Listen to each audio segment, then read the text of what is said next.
오늘 말씀은 이제 권위에 대한 내용입니다. 보통 사람들은 권세나 권위 앞에 머리를 숙입니다. 요즘 세상이 많은 사람들이 얘기하기를 권위가 없는 세상이다 이렇게 얘기합니다. 요즘 시대를 포스트 모더니즘이라고 얘기를 하는데 그 특징 중에 하나가 권위가 없는 것입니다. 가정에도 부모의 권위가 없고 또 학교에도 교사의 권위가 많이 실추가 되었습니다. 교회에도 권위가 지금 완전히 추락한 것 같은 느낌을 받고 있고 가장 문제는 무엇인가 하면 진리에 대한 권위가 없습니다. 뭐든지 상대적입니다. 그래서 진리의 말씀에 대해서 권위도 사람들이 인정을 하지 않으려고 하는 그런 상황입니다. 오늘 말씀을 통해서 예수 그리스도의 권위에 대해서 우리가 생각을 좀 해보고자 합니다. 지난주에 우리가 무화과 나무 사건에 대해서 살펴보았습니다. 그 무화과 나무 사건과 그 성전 정화 사건은 오늘 본문에 있어서도 사실 그 내용이 계속해서 이어지는 일련의 사건입니다. 11장부터 시작해서 지금 마지막 주간인 11장이 이제 처음에 이제 마지막 주간에서 첫 번째 날 주일입니다. 일요일부터 시작해서 그 다음날 이제 월요일날 베다니에서 다시 떠나서 예루살렘 성전으로 들어가다가 무화과 나무를 보시고 빡의 열매가 없으므로 저주를 하십니다. 그날이 월요일입니다. 그리고 이제 다시 이제 그날에 무슨 일을 하셨냐 하면 예루살렘 성전에 들어가셔서 성전을 척결하시는 그런 일을 하시고 날이 저물어서 하루 종일 이제 성전에 계신 것이죠. 그리고 이제 다시 베다니로 돌아가셨습니다. 그리고 그 이튿날 아침에 나올 때 보니까 어떻게 됐습니까? 그 무화과 나무가 말라 죽지 않았습니까? 그 오늘 본문이 그것을 발견하고 예수님께서 기도에 대해서 말씀하시고 그리고 이제 예루살렘에 들어가니라 하는 말로 이제 오늘 본문이 시작합니다. 27절과 28절을 다시 한번 읽어보도록 하겠습니다. 시작. 그들이 다시 예루살렘에 들어가니라. 예수께서 성전에서 거니실 때에 대제사장들과 서기관들과 장로들이 나와 이르되 무슨 권위로 이런 일을 하느냐? 누가 이런 일 할 권리를 주었느냐? 이렇게 지금 얘기하고 있는 겁니다. 지금 대제사장들하고 서기관들하고 장로들이 모두 복수입니다. 그렇죠? 그래서 적어도 몇 명입니까? 2명씩만 해도 6명입니다. 적어도 6명이 예수님 앞으로 와서 이제 질문을 하는 겁니다. 그냥 질문을 하는 것이 아니고 지금 그 투가 시비를 걸거나 아니면 신문하는 투에 그런 질문을 하고 있습니다. 도대체 당신이 무슨 권위로 지금 이런 일을 하는 것입니까? 라고 이제 질문하는 겁니다. 이 권위라는 단어가 엑수시아라는 단어인데 그 뜻이 어떤 것이냐면 권한을 가지다, 어떠한 권리를 받다 이런 뜻입니다. 누가 허락을 해서 이런 일을 하느냐, 당신이 무슨 권한이 있어 이런 일을 하는가 이렇게 묻고 있는 겁니다. 먼저 생각할 것은 무슨 권한으로 이런 일을 하느냐 할 때 지금 묻고 있을 때 무슨 이런 일이 도대체 여기 보이시죠? 노란 색깔로 되어 있는데 이런 일이라는 것이 도대체 무엇일까 하는 것입니다. 즉 무슨 일로 이렇게 시비를 걸고 있는가 하는 것 좀 생각해 보았으면 좋겠습니다. 첫 번째 생각할 수 있는 것이 지금 27절 다시 한번 보시기 바랍니다. 27절 보니까 뭐라고 되어 있습니까? 예수님께서 뭘 하고 계셨죠? 성전 안에서 거닐고 계셨습니다. 이것이 이제 힌트 중에 하나입니다. 그 당시에 그 예루살렘 성전 안에는 제한 구역이 굉장히 많이 있었습니다. 사람들이 들어가면 안 되는 곳. 그래서 그런 곳에는 이제 팻말이 붙어 있습니다. 여기는 들어가지 마십시오. 그게 뭐 헬라어로도 적혀 있고 여러 가지 말로 이렇게 적혀 있었다고 합니다. 그래서 또 어기고 그걸 무시하고 굳이 무시하고 이제 들어가면 즉결 심판도 하고 그랬다고 합니다. 다시 말씀드려서 이런 일이라는 것이 지금 예수님께서 지금 돌아다니고 계시는데 성전 안에서 막 돌아다니고 계시는데 이것 때문에 그런 것인가? 지금 예수님께서 성전 안을 막 휘젓고 다니시고 계시기 때문인가 하는 것이 이제 첫 번째고 두 번째 가능성은 여러분은 어떻게 생각하십니까? 왜 이런 일이 무슨 권위로 당신이 이런 일을 합니까? 할 때 이런 일이 도대체 뭘까요? 한번 생각해 보시기 바랍니다. 두 번째 가능성은 바로 전날입니다. 바로 전날 어떤 일이 있었습니까? 성전에서 매매하는 자들을 내쫓고 그 다음에 그 환전하는 상을 엎어버리고 의자를 갖다가 뒤집어 엎고 그런 일을 하셨습니다. 여러분 굉장한 그 퍼포먼스 아닙니까? 사람들이 다 놀랄 수밖에 없는 겁니다. 이게 엄청난 사건이죠. 누가 그 성전에 와서 감히 성전에서 그런 일을 할 수 있겠습니까? 이 성전 척결 사건은 너무나 중요하기 때문에 사복음서에 다 나옵니다. 마태, 마가, 누가, 요한 다 나옵니다. 아니면 그것도 아니라면 그러면 세 번째 가능성은 이런 일이 도대체 무엇일까? 그것은 여태까지 예수님께서 해오신 모든 일을 말하는 것이 아닌가. 다시 말씀드려서 중풍병자를 고치면서 예수님께서 이렇게 말씀합니다. 내 죄 사함을 받았느니라. 죄 사함의 권세가 나에게 있다. 이런 말씀도 하셨고 안식일에 많은 병자들을 고치십니다. 그러면서 뭐라고 하십니까? 안식일에 나는 안식일의 주인이다. 이런 말씀도 하셨습니다. 그리고 귀신을 쫓아내고 이 모든 권세를 했던 모든 일들, 권세를 가지고 했던 모든 일들에 대해서 이런 일들은 당신이 무슨 권위로 하는가 이렇게 물었다고 생각할 수도 있습니다. 세 가지를 제가 말씀드렸는데 지금 다시 한번 정리드리면 예수님께서 통제구역을 무시하고 성전 안에서 마구 돌아다니셨기 때문에 지금 혼란하고 있는 것인가? 아니면 그 전날 성전을 마구 뒤엎었기 때문에 그러시는 건가? 아니면 세 번째, 여태까지 3년 동안 그 행적이 너무 심하지 않나 해서 이런 일을 무슨 허락을 받고 하느냐? 이 셋 중에 하나일 것입니다. 왜 이것이 중요한가 하면 이것에 따라서 예수님의 답변을 우리가 어떻게 이해할 수 있는가 하는데 이르게 됩니다. 그래서 제가 이렇게 말씀을 드립니다. 만약에 예수님께서 걸어다신 일에 관해서 당신이 무슨 권한으로 여기를 마구 돌아다닙니까? 하면은 누구 허락으로 당신 누구 허락으로 이런 곳에 돌아다닌 것이요 하는 것은 성전에서 돌아다니려면 어떤 권한이 필요하다 이런 말이 되는 것이지요. 누구의 허락이 필요하겠습니까? 성전에서 돌아다니려면 대제사장의 허락이 필요합니다. 그러니까 당신이 대제사장의 허락을 받고 있습니까? 이렇게 물어보는 것이 될 것이고 만약에 그것이 아니라 지금 여기서 질문하는 권한이 어제 당신 성전에서 지금 뒤집어 엎고 난리를 쳤는데 사람들을 그리고 선동을 했는데 기도가 뭐 어쩌고 저쩌고 이런 선동을 했는데 그게 도대체 누구 권위로 그런 짓을 했어 이렇게 한다면은 좀 양상이 달라집니다. 대제사장의 허락뿐만 아니고 어떤 허락이 필요한가 하면은 물론 이제 대제사장이 지금 이권을 막 남발해서 성전 안에서 지금 매매가 이루어지고 있는 그런 상황입니다. 그러니까 대제사장의 허락 없이 막 뒤집어 엎을 수가 없겠죠. 그러니까 첫 번째 대제사장의 허락이 필요할 것이고 그 다음에 또 하나는 사람에게 가르치려고 하면 당신이 무슨 학파요, 당신이 누구 스승 밑에서 배웠기 때문에 지금 여기에서 무슨 권리로 이렇게 설교를 할 수 있습니까? 하는 얘기가 될 수가 있습니다. 당시에 그 성전 안에서 얘기할 수 있습니다. 그러나 모든 사람이 다 할 수 있는 것은 아니고 그래도 어느 정도 랍비라고 칭할 수 있는 사람들에게 인정받는 사람들이 와서 설교를 할 수 있었습니다. 그러니까 이런 말이 됩니다. 당신 스승이 누구야? 당신은 어떤 파벌에 속해 있어? 학파에 속해 있어? 누구 허락을 받고 여기 와서 지금 아무나 지금 이렇게 가르치고 있는 것이요? 라고 얘기할 수도 있습니다. 그렇게 되면 두 개가 필요합니다. 그렇죠? 대제사장의 허락도 필요하고 서기관들의 허락도 필요합니다. 다시 한번 또 확대해서 오늘 본문에 보니까 또 한 무리가 나옵니다. 여러분 아직도 떠 있는데 한번 보십시오. 누굽니까? 예?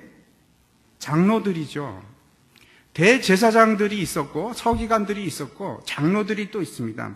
아마 우리가 이제 추측하기는 이 장로들이라는 것은 산헤드린 공회의 장로들로 우리가 그렇게 생각을 합니다. 한번 18절과 한번 비교해서 보겠습니다. 오늘 그 마가복음 18절 한번 제가 읽어보도록 하겠습니다. 대제사장들과 서기관들이 듣고 예수를 어떻게 죽일까 하고 꾀하니 이는 무리가 다 그의 교훈을 놀랍게 여김으로 그를 두려워함일러라. 이렇게 얘기하겠습니다. 여기는 두 무리가 나옵니다. 어떤 사람들이죠? 대제사장하고 서기관. 누가 빠졌습니까? 장로들이 없습니다. 근데 오늘 본문을 다시 한번 보시면 27절에 가면 대제사장들과 서기관들과 장로들이 함께 포함이 되어 있습니다. 이것이 무슨 뜻인가 하면 일종의 어저께 남동을 부릴 때는 사실 그 권한을 받으려고 하면 대제사장과 서기관의 권한만으로도 얘기할 수 있습니다. 그런데 이제 동조가 일어나기 때문에 사람들이 그걸 그 서기관들과 대제사장이 그걸 제재를 하지 못했죠. 그런데 오늘 본문을 보면 지금 사람들이 추가가 되었는데 장로들입니다. 사내들인 공회를 대표하는 장로들입니다. 이 말은 사내들이는 당시에 그 재판권을 가지고 있었습니다. 여러분 혹시 아십니까? 그 사내들인 재판권이 사형까지 가능하다는 거 혹시 들어보셨습니까? 네, 사형까지 가능합니다. 그러한 막강한 재판권을 가지고 있었습니다. 그렇다면은 이 질문은 이제 성전 척결 사건을 넘어서서 다시 말씀드려서 이런 겁니다. 당신이 무슨 권위로 법을 어겨? 안식일을 왜 어길 수가 있어? 당신이 무슨 권위로 죄 사함을 논할 수가 있어? 하는 것이 들어가면 사내들인 공회로 넘어가야 되는 것입니다. 다시 제가 말씀드리면 무슨 권위로 이런 일을 하느냐 할 때는 대제사장의 권위를 무시하느냐? 지금 서기관의 권위를 무시하느냐? 사내들인 공회의 장로들의 권위를 무시하느냐? 이것이 다 포함되어 있다고 볼 수밖에 없습니다. 그러면 뭘까요? 지금 전체적인 예수님의 사역에 대해서 지금 얘기하고 있는 것입니다. 다시 한번 우리가 유추해서 생각해 볼 수가 있습니다. 대제사장직에 관한 권한을 얘기하고 있고 서기관들은 누구죠? 하나님의 말씀을 전하는 사람들입니다. 하나님의 말씀을 전하는 사람들을 구약에서는 뭐라고 합니까? 선지자라고 합니다.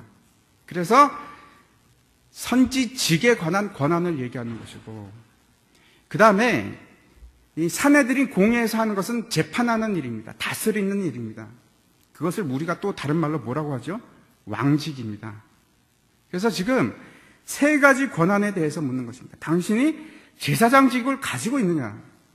당신이 선지자직을 어떻게 권위를 얻었느냐? 당신이 왕직에 관한 권위를 도대체 어떻게 얻었다고 얘기할 수 있느냐? 이런 말을 하고 있는 것입니다.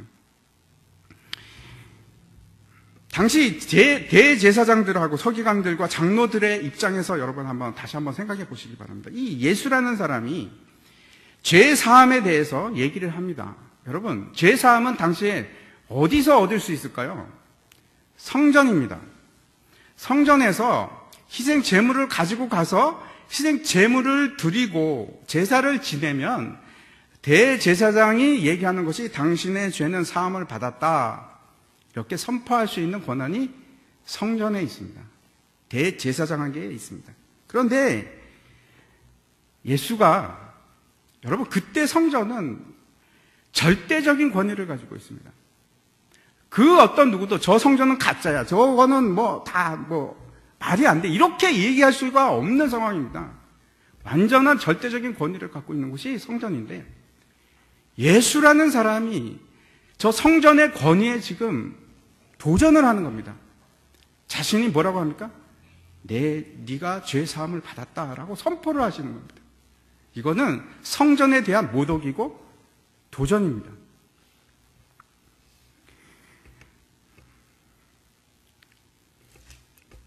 그것이 성전의 고유한 권한에 대한 것이 성경에 쓰여 있는 것이 율법이고 율법에 그렇게 적혀 있죠. 그리고 그것을 파괴하는 자가 범법자가 되는 것이고 그러므로 이 사람들은 이 세 무리의 사람들은 당연히 이 예수가 어떻게 생각하는 겁니까? 하나님의 권위를 받아서 이런 일을 할 수 있다고 생각하지 않습니다. 우리는 그냥 생각하면 이 사람들이 뻔히 알면서도 하나님의 권위라는 걸 뻔히 알면서도 이러지 않을까 생각하지만 자세히 생각해 보십시오. 이 사람들은 한치도 그런 생각을 하지 않습니다. 자기들이 옳다고 생각합니다. 하나님의 권위는 성전에 있는데 이 사람이 그것을 칭하고 있다 이렇게 생각을 하는 것입니다. 이렇게 성경을 잘못 아는 것이 참 무섭습니다. 다른 것이 이단이 아니고 성경에서 분명히 메시아가 그런 일을 할 것이라는 수많은 말씀들이 있는데 자신들이 아는 율법의 눈으로만 그것을 보는 것입니다. 눈은 뜨고 있지만 이 사람들은 맹인입니다. 자신들이 보고자 하는 것만 보는 거죠. 이것이 어떤 때는 이단보다 더 무서울 수 있습니다.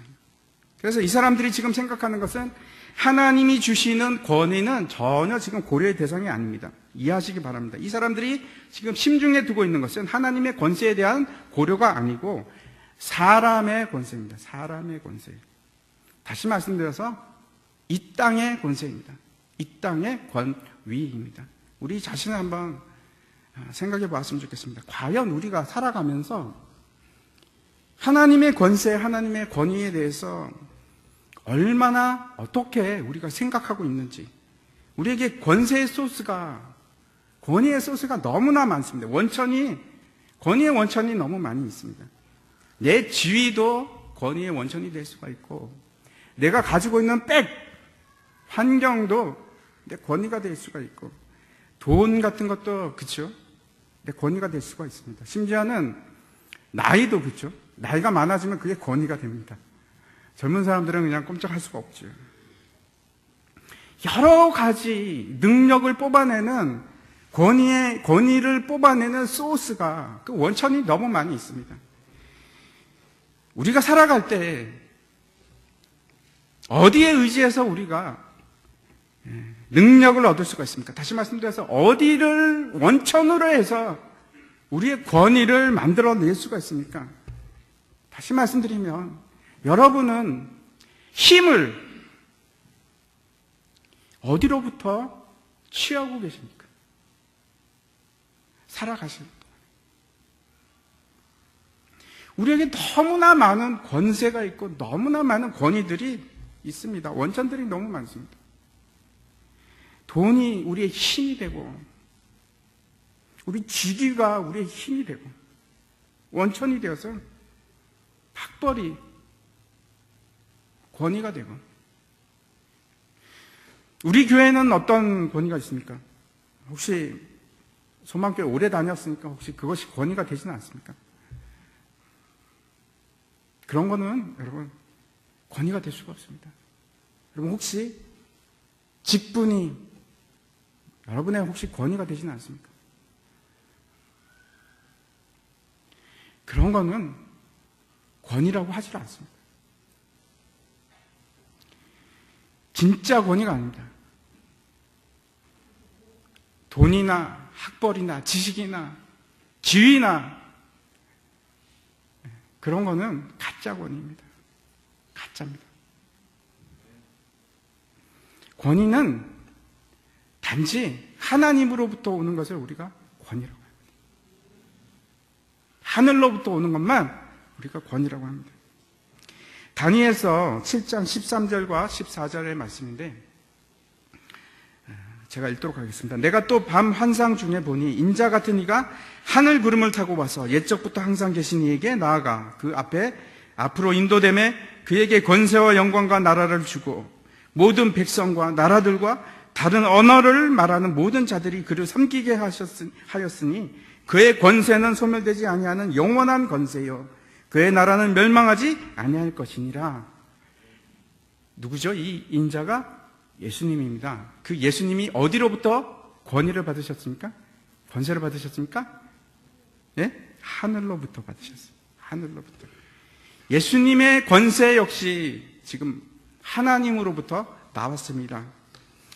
이제 그 서기관들과 장로들과 그 대제사장들이 무슨 권위로 이런 일을 합니까? 이렇게 질문을 하자 예수님께서 이렇게 얘기를 합니다. 나도 한번 물어봅시다. 당신들이 대답을 하면 나도 당신들에게 대답을 해 주겠다. 이렇게 얘기를 합니다. 당시 이게 이제 그 랍비 학교에서 많이 배우고 있는 그 논쟁의 방법 중에 하나라고 합니다. 그때 이런 기법들을 많이 썼다고 합니다. 아무튼 그것이 어떻게 되었건 간에 예수님께서 나도 당신들에게 한 가지 물어보겠노라 이렇게 하면서 묻습니다. 뭐라고 묻느냐면 요한의 세례가 하늘로부터냐 사람으로부터냐 라는 질문을 합니다. 그래서 이제 대제사장들과 서기관들과 장로들이 이제 당황을 합니다. 왜 당황을 합니까? 만약에 그 세례 요한의 세례가 하늘로부터다 그러면 이제 어찌하여 그를 믿지 않았느냐 이렇게 얘기할 것이고, 또 만약에 사람으로부터다라고 얘기하면 백성들이 가만히 안 있을 것이다. 왜냐하면 모든 사람들이, 그 당시에 모든 사람들이 다 세례 요한은 참 선지자다 이렇게 생각을 하고 있었습니다. 그러니까 그 백성들의 원한이 굉장히 높아질 것이죠. 그 정치가들은 제일 무서워하는 것 중에 하나가 이 원성입니다. 그래서 이제 의논을 합니다. 아마 이렇게 어떻게 하지? 뭐 이렇게 하면 저기가 곤란하고, 이렇게 하면 또 이쪽이 곤란하고, 실익 계산을 했을 것입니다. 이제 막 회의를 의논을 합니다. 그래서 진퇴양난입니다. 어느 쪽을 택해도 곤란한 지경입니다. 그래서 이제 우리가 이렇게 생각합니다. 쉽게 생각하면, 예수님께서 지금 당혹스러운 질문을 받으셨기 때문에, 예수님께서 오히려 반대로 원펀치를 날리시는구나. 힘든 곤란한 질문을 해서 어려운 상황을 예수님 참 슬기롭게 지혜롭게 벗어나시는구나 라고 이해하기가 쉽지만 사실 그런 건 아닙니다. 예수님께서 이 질문 한마디로 요한의 세례가 하늘로부터냐 사람으로부터냐라는 이 질문 하나로 모든 대답을 하신 것입니다.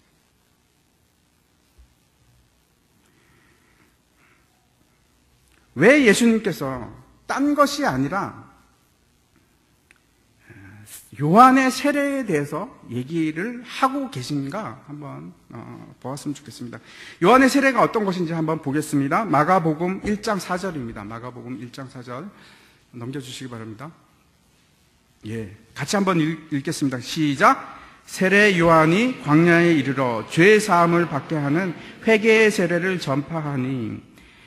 세례한 요한 당시에도 이제 몸을 완전히 그 물속에 집어넣는 세례 의식과 같은 정결 의식이 있었습니다. 하지만 그거는 유대인들이 그냥 받는 것들이 아니고 받는 경우가 있습니다. 어떤 경우에 받냐면 이방인이 개종을 했을 때, 유대인으로 개종을 했을 때, 유태교로 개종을 했을 때만 이 세례를 받습니다. 그런데 이 세례 요한은 지금 모두가 받아야 된다고 지금 이렇게 얘기를 하고 있는 겁니다.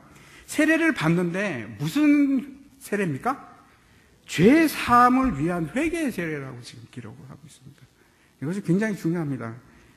지금 이 세례에 대해서 예수님께서 말씀을 하고 계신데 죄 사함을 받게 하는 세례라는 것입니다. 그렇다고 해서 이 세례를 받으면 죄 사함을 완전히 얻는다 하는 것은 아닙니다. 죄 사함을 위한 세례를 받으라는 것입니다. 오늘도 이제 우리가 세례식을 했는데 그 세례라는 것이 고유한 의미가 나는 죄인입니다. 고백입니다. 그리고 회개의 자리로 나아가겠습니다 하는 신앙 고백이 세례입니다. 같이 마태복음 3장을 한번 같이 보도록 하겠습니다. 마태복음 3장 6절부터 9절까지 말씀입니다. 제가 읽도록 하겠습니다. 자기들의 죄를 자복하고 요단강에서 그에게 세례를 받더니 요한이 많은 바리새인들과 사두개인들이 세례 베푸는 대로 오는 것을 보고 이르되 독사의 자식들아 누가 너희를 가르쳐 임박한 진노를 피하라 하더냐. 그러므로 회개에 합당한 열매를 맺고 속으로 아브라함이 우리 조상이라고 생각하지 말라. 내가 너에게 이르노니 하나님이 능히 이 돌들로도 아브라함의 자손이 되게 하시리라 라고 이제 세례 요한이 지금 이야기하고 있습니다. 많은 사람들이 나와서 죄를 자복하고 세례 요한에게 세례를 받았습니다. 그리고 이제 그것을 보러 바리새인들과 사두개인들이 나온 겁니다. 이렇게 나오니까 세례 요한이 뭐라고 하냐면 너희는 아브라함의 자식이 아니다. 너희는 독사의 자식이다. 이렇게 지금 얘기하는 겁니다. 당시 이제 바리새인들은 어떻게 생각했냐면 일반적인 생각이 이런 겁니다. 할례를 받았으면 당연히 구원을 받는다. 절대로 할례를 받으면 지옥에 가지 않는다. 아무도 없다 하는 것이 랍비들의 가르침이었습니다. 그런데 지금 뭐라고 하냐면 세례 요한이 너희는 아브라함의 자식이 아니야. 독사의 자식들이야. 이렇게 지금 얘기하는 것입니다. 그러면서 구원받은 백성이 아니고 독사의 자식이기 때문에 너에게는 뭐가 생기지 않는다고 하냐면 회개의 열매가 생기지 않는답니다. 우리가 그 열매를 맺어야 합니다. 그림을 한번 보여주시기 바랍니다. 예, 그 그림을 보면은 저 위에 이제 나와 있는 것이 소돔 사과라는 나무 열매입니다. 그리고 밑에 있는 것은 그냥 일반적인 사과입니다. 근데 굉장히 아마 비슷한 것 같습니다. 그런데 그 딱 까보면은 소돔 사과는 안에 이렇게 씨밖에 없습니다. 그래서 이제 성경 말씀에서 나쁜 열매 할 때 저 소돔 사과를 얘기하는 것이고 좋은 열매 할 때는 진짜 저 사과 열매를 얘기합니다. 두 나무가 굉장히 비슷합니다. 그러나 우리가 여러분 저 두 나무를 어떻게 구별할 수 있을까요? 예? 열매를 보면 압니다. 소돔 사과를 맺었는지 일반 사과를 맺었는지. 소돔 사과 나무는 절대로 사과를 맺지 못합니다.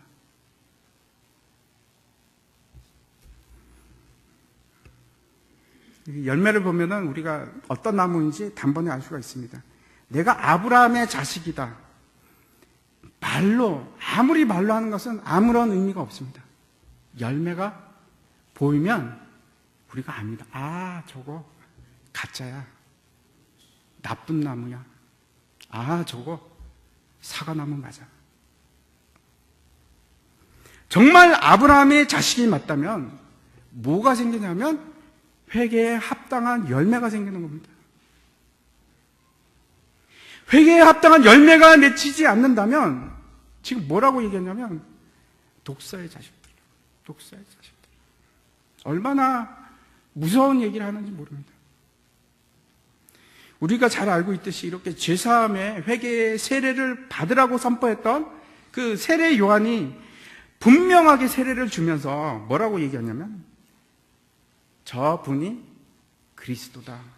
심지어는 감옥에 가서도 저분은 그리스도다. 그 일평생 그의 사명이 그것입니다. 저분은 그리스도다. 다시 말씀드리면은 만약에 세례 요한의 세례를 인정한다면, 세례 요한의 그 세례를 믿음으로 고백한다면 예수님도 인정할 수밖에 없는 겁니다.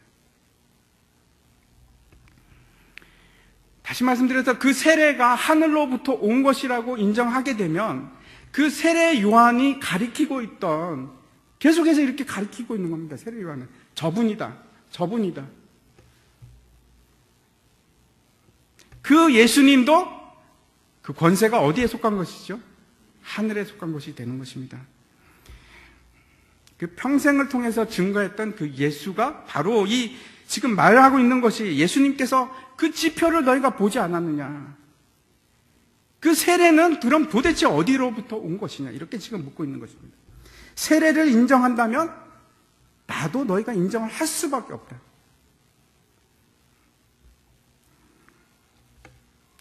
대제사장들과 서기관들과 장로들이 뭐라고 하냐면은, 만일 요한의 세례가 하늘로부터라고 하면 결국 세례 요한뿐만 아니고 예수님까지 인정을 해줘야 되는 상황으로 가는 겁니다.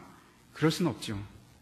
그렇다고 해서 사람으로부터 왔다고 한다면 그러면 이제 백성들이 분노할 것입니다.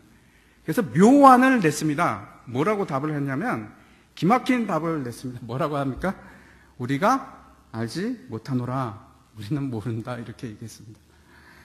최선의 답인 것 같아요. 이 사람들 입장에서 보면 최선의 답을 한 겁니다. 이 모습이 단지 이 사람들의 문제가 아니고 바로 우리들의 문제입니다.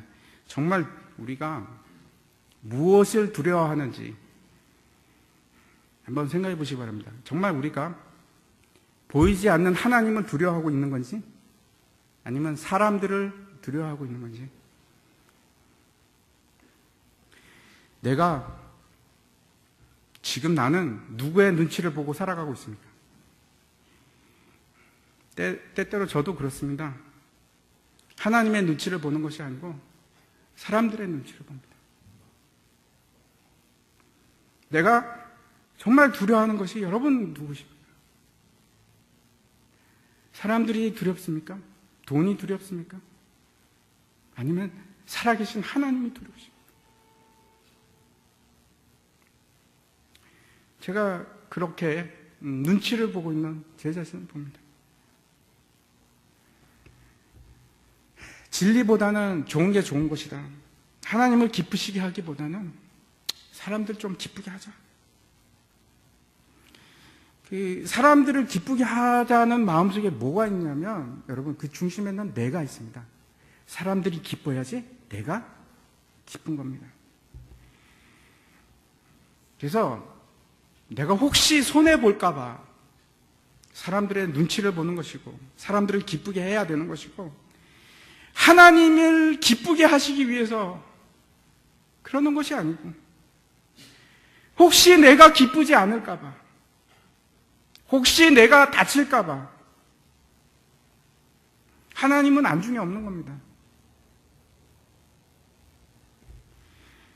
사람들이 어떻게 하면 사람을 무서워하는 것이 아니고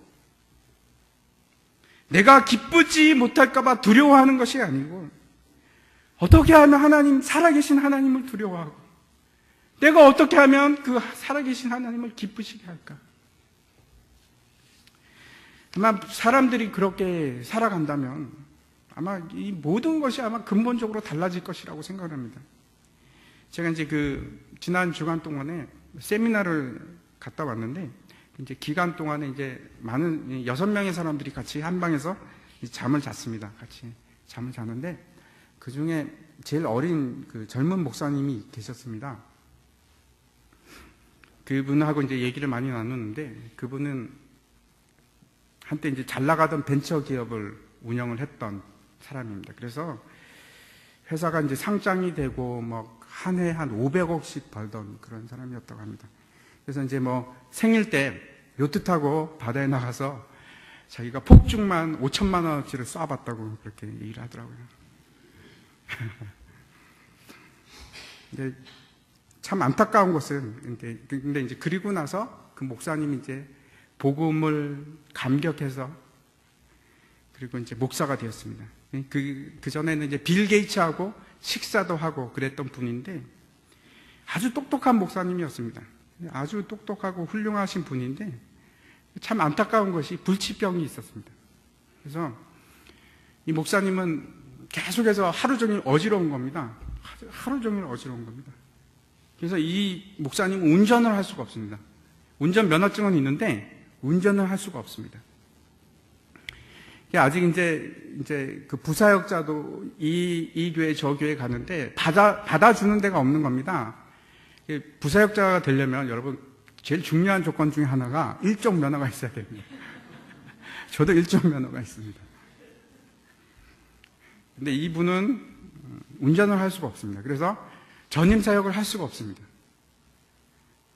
이제 받아주는 데가 없죠, 교회가. 일종 면허가 없으면 안 받아줍니다. 그래서 이제 준전임으로 사역을 하는데 한 130만 원을 받아가지고 이제 가족들과 함께 그렇게 살아갑니다.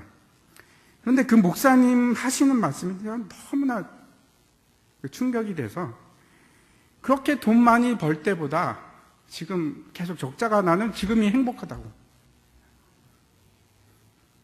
매달 적자가 나는데도 누가 도와주지 않으면 살 수가 없습니다.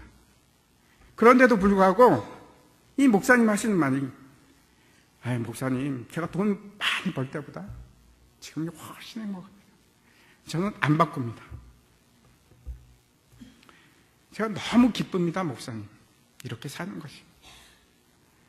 이 목사님은 설교를 준비할 때도 이게 한 10m 밖에서도 볼 수 있을 만큼 큰 글씨로 프린트를 해야 됩니다. 그렇지 않으면 어지러워서 설교를 할 수가 없습니다. 제가 물었습니다. 목사님, 지금 이대로 그냥 사셔도 괜찮겠습니까? 그랬더니 그 목사님 하시는 말이, 네, 지금이 제일 행복합니다. 저는 이대로 살겠습니다. 라고 얘기를 했습니다. 오늘 본문을 보면은, 그 병행 본문, 마태복음 21장에서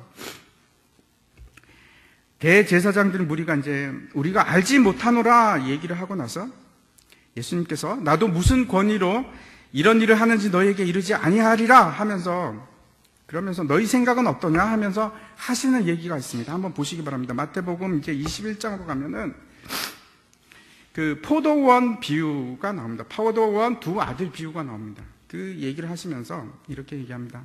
어떤 사람에게 이제 두 아들이 있었습니다. 이 사람이 첫 번째 맏아들에게 갑니다.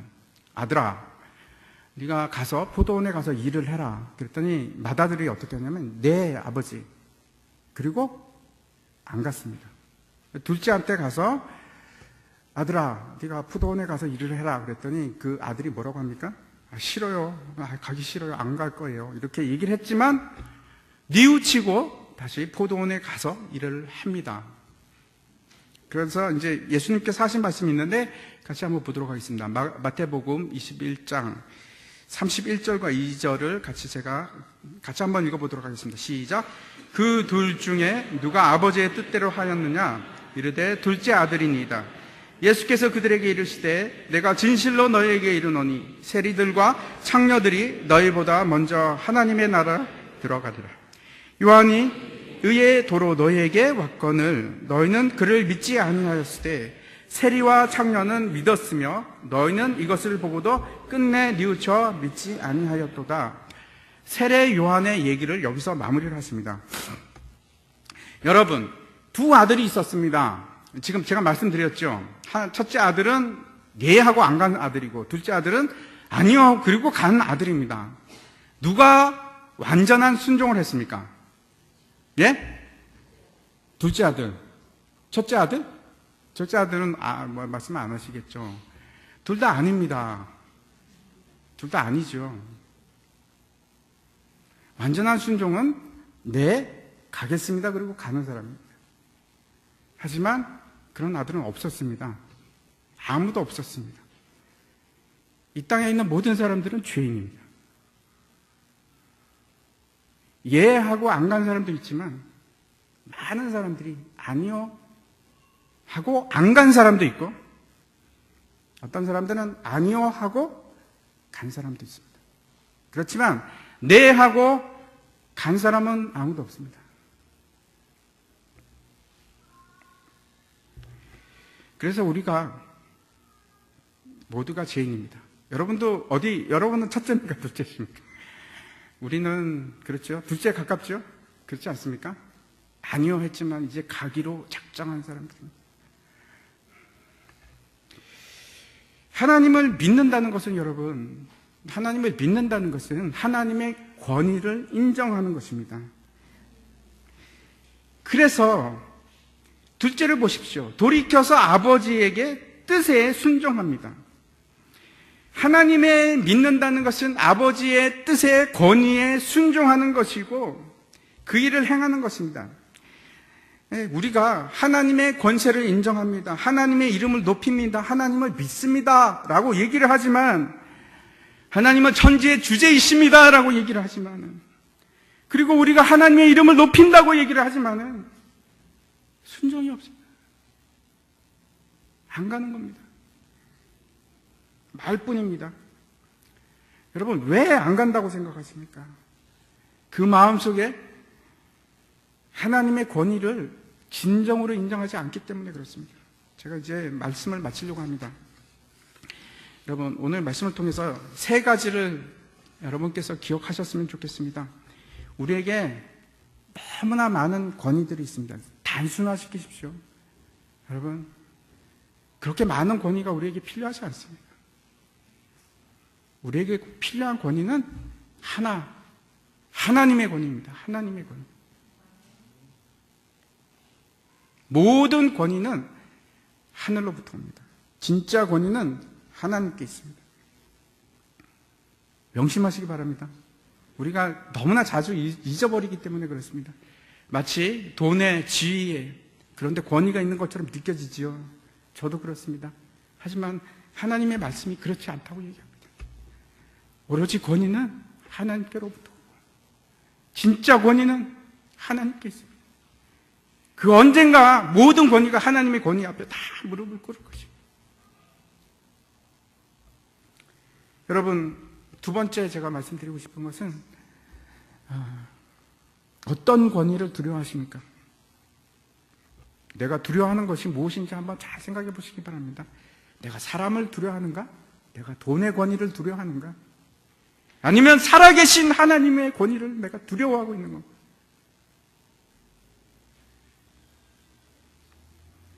사람을 기쁘게 하실 것인가?